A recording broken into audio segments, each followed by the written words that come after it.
नमस्कार दोस्तों, आज मैं आप सबको बिहार के प्रसिद्ध उच्चैठ सिद्धपीठ के बारे में बताने जा रही हूँ। उससे पहले मैं आप सभी का स्वागत करती हूँ अपने channel heritage and explorer world में। सबसे पहले मैं आप सभी को मधुबनी के बारे में बताना चाहूँगी।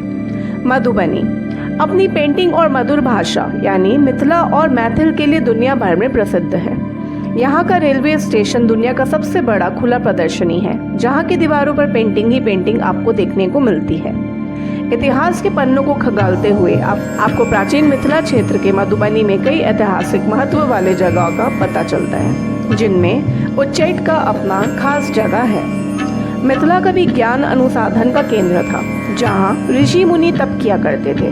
पुराणों के अनुसार राजा जनक और माता सीता की ये धरती न केवल दुनिया में अपनी समृद्धि के लिए जानी जाती थी, बल्कि ज्ञान परंपरा में भी इसका अपना अलग जगह है।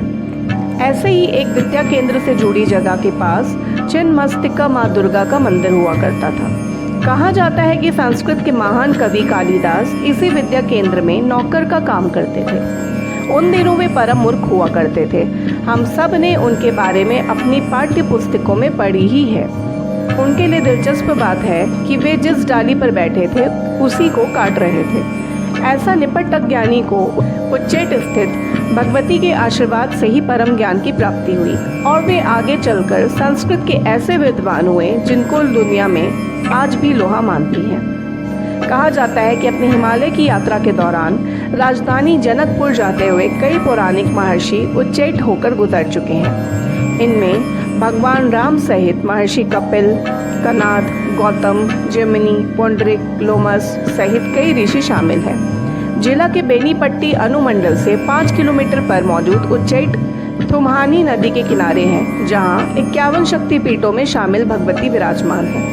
उच्चैठ भगवती के बारे में कहा जाता है कि यहाँ महान कवि कालिदास ने माँ भगवती के मुख पर कालिक पोत दी थी। बिहार के मधुबनी जिले के बेनीपट्टी गांव में माँ काली का सिद्धपीठ उच्चैठ भगवती का मंदिर स्थित है। इस मंदिर का ऐतिहासिक महत्व है। यही महान कवि कालिदास को माता काली ने वरदान दिया था और मूर्ख कालिदास का आशीर्वाद पाकर ही महान कवि के रूप में विख्यात हुए। इस सिद्धपीठ पर काले शिला खंड पर देवी की मूर्ति बनी हुई है। मंदिर में मौजूद प्रतिमा बेहद खास है। काले रंग के पत्थर पर लगभग 2.5 फीट ऊंची दुर्गा की प्रतिमा काफी आकर्षक है।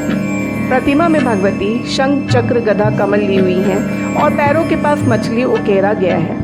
माता का सिर्फ कंधा तक ही हिस्सा नजर आता है। सिर नहीं होने के कारण इन्हें छिन्नमस्तिका दुर्गा के नाम से भी जाना जाता है। माता के मंदिर के पास ही एक शमशान है, जहां आज भी तांत्रिक साधना करते हैं। माना जाता है कि यहाँ छिन्नमस्तिका माँ दुर्गा स्वयं प्रकट होती हैं और यहाँ जो भी आता है उनकी मनोकामनाएं पूरी करती हैं। लोक मान्यता है कि उच्चैठ भगवती से जो भी भक्त श्रद्धा पूर्वक मांगा जाता है, माँ उसे अवश्य पूरा करती है। इसलिए इन्हें दुर्गा के नवम रूप सिद्धिदात्री और कामना पूर्ति दुर्गा के रूप में भी लोग पूजते हैं। प्राचीन मान्यता है कि इसके पूर्व दिशा में एक संस्कृत पाठशाला थी और मंदिर तथा पाठशाला के बीच एक विशाल नदी थी। महामूर्ख कालिदास अपनी विदुषी पत्नी विछोत्तमा से तिरस्कृत होकर मां भगवती के शरण में उच्चैठ आ गए थे और उस विद्यालय के आवासीय छात्रों के लिए खाना बनाने का कार्य करने लगे। एक बार भयंकर बाढ़ आई और नदी का बहाव इतना ज्यादा था कि मंदिर में संध्या दीप जलाने का कार्य जो कि छात्र किया करते थे, वे सब जाने से असमर्थ हो गए। कालिदास को महामूर्ख जान उसे आदेश दिया गया कि आज शाम को वो दीप जलाकर आए और साथ ही मंदिर की कोई निशानी लेकर आए, ताकि ये सिद्ध हो सके कि वो मंदिर में पहुंचे थे। इतना सुनते ही कालिदास झट से नदी में कूद पड़े और किसी तरह तैरते डूबते मंदिर पहुंचकर दीपक जलाए और पूजा अर्चना की। अब मंदिर में कुछ निशान लगाने की बारी थी, ताकि यह सिद्ध किया जा सके कि उन्होंने दीप जलाया। कालिदास को कुछ नहीं दिखा तो उन्होंने जले दीप के कालिक को ही हाथ पर लगा लिया। अब निशान बनाने के लिए उन्हें कुछ नहीं दिखा तो मूर्ख कालिदास ने माँ भगवती के साफ मुखमंडल पर ही कालिक लगा दिया। तभी माता प्रकट हुई और बोली, रे मूर्ख कालिदास, तुमने इतना बड़ा मंदिर में कोई और जगह नहीं मिला और इस बाढ़ और घनघोर बारिश में जीवन जोखिम में डालकर तुम दीप जलाने आ गए हो। ये मूर्खता हो या भक्ति, लेकिन मैं तुम्हें एक वरदान देना चाहती हूँ। कालिदास ने अपनी आपबीती सुनाई कि कैसे उनकी मूर्खता के कारण पत्नी ने तिरस्कृत कर भगा दिया। इतना सुनकर देवी ने वरदान दिया, और कहा, आज सारी रात तुम जो भी पुस्तक स्पर्श करोगे तुम्हें याद हो जाएगा। कालिदास लौटे और सारे विद्यार्थी के किताबों को स्पर्श करने लगे और आगे चलकर एक विद्वान कवि बने और अभिज्ञान, शकुंतलम, कुमार संभव, मेघदूत आदि की रचना की। आज भी वो नदी उस पाठशाला के अवशेष मंदिर के निकट मौजूद है। मंदिर प्रांगण में कालिदास के जीवन संबंधित चित्रांकित किए गए हैं। वर्तमान मंदिर का निर्माण गत शताब्दी के चौथे शतक में हुआ था। मंदिर का गुंबद ऊपर की ओर चौकर है। गर्भगृह में प्रवेश व निकास एक ही द्वार से होता है। प्रवेश द्वार से पहले बरामदा है और मंदिर का रंग लाल है। उच्चैठ भगवती मंदिर परिसर में एक ही शमशान है जहां पर तंत्र साधना की जाती है। साथ ही यहां पर मुराद पूरी होने पर भक्तों की ओर से बलि प्रदान की जाती है। कहा जाता है कि बलि प्रदान के दौरान निकलने वाले रक्त पर मक्खी नहीं भिनभिनाती। साथ ही पास का तालाब रक्त से लाल हो जाता है। उच्चैठ भगवती में सालों भर भक्तों का आना जाना लगा रहता है, लेकिन नवरात्र के मौके पर यहाँ भारी संख्या में लोग माता के दर्शन के लिए आते हैं। इस अवसर पर बलि प्रदान और विशेष पूजा पाठ का आयोजन होता है।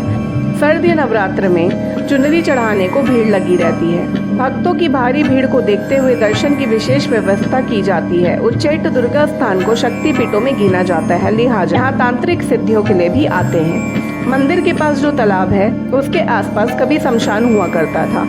आज भी तंत्र साधक यहाँ आकर तप करते हैं। लोगों की माने तो इस जगह पर अदृश्य शक्तियों का निवास है, जिसे आसानी से महसूस किया जा सकता है। कई देसी विदेशी श्रद्धालु यहाँ पूजा करने आते हैं। नवरात्र के दौरान यहाँ की चहल पहल देखने लायक रहती है। ऐसे समय आपको तांत्रिक घूमते दिख जाएंगे। मधुबनी जिले के बेनीपट्टी अनुमंडल से 5 किलोमीटर पर मौजूद है। किसी समय उच्चैठ में घना जंगल हुआ करता था, लिहाजा भगवती को वन दुर्गा भी कहते हैं। निकटतम रेलवे स्टेशन है मधुबनी। सड़क द्वारा ये चारों दिशाओं से जुड़ा हुआ है। अगर अपनी गाड़ी ना हो तो बस के द्वारा भी यहाँ जाया जा सकता है। यह सिद्धपीठ सड़क मार्ग द्वारा दरभंगा, सीतामढ़ी और मधुबनी से जुड़ा हुआ है। इन स्थानों से बस और टैक्सी से यहाँ आसानी से पहुँचा जा सकता है। आपको बता दें कि यहाँ के आसपास में ही सीता माता का जन्म स्थल सीतामढ़ी, नेपाल स्थित प्राचीन मिथिला की राजधानी जनकपुर जा सकते हैं। रास्ते में आप फुलहर, जहाँ सीता बगीचा में गौरी पूजन के लिए गई थी और राम से मिली थी, वहाँ भी आप जा सकते हैं। मधुबनी के अन्य आकर्षण स्थल हरिहर स्थान, भवानीपुर, सौरठ, कपिलेश्वर स्थान भी आप देख सकते हैं। दोस्तों, उच्चैठ सिद्धपीठ के बारे में इतना ही। आशा करती हूँ कि आपको मेरी दी गई जानकारी पसंद आई होगी। अगर पसंद आई है तो प्लीज़ मेरे चैनल को लाइक, शेयर एंड सब्सक्राइब करें और बेल आइकन को प्रेस करना ना भूलें। धन्यवाद। जय माता दी। मिलती हूँ अपने अगले वीडियो के साथ।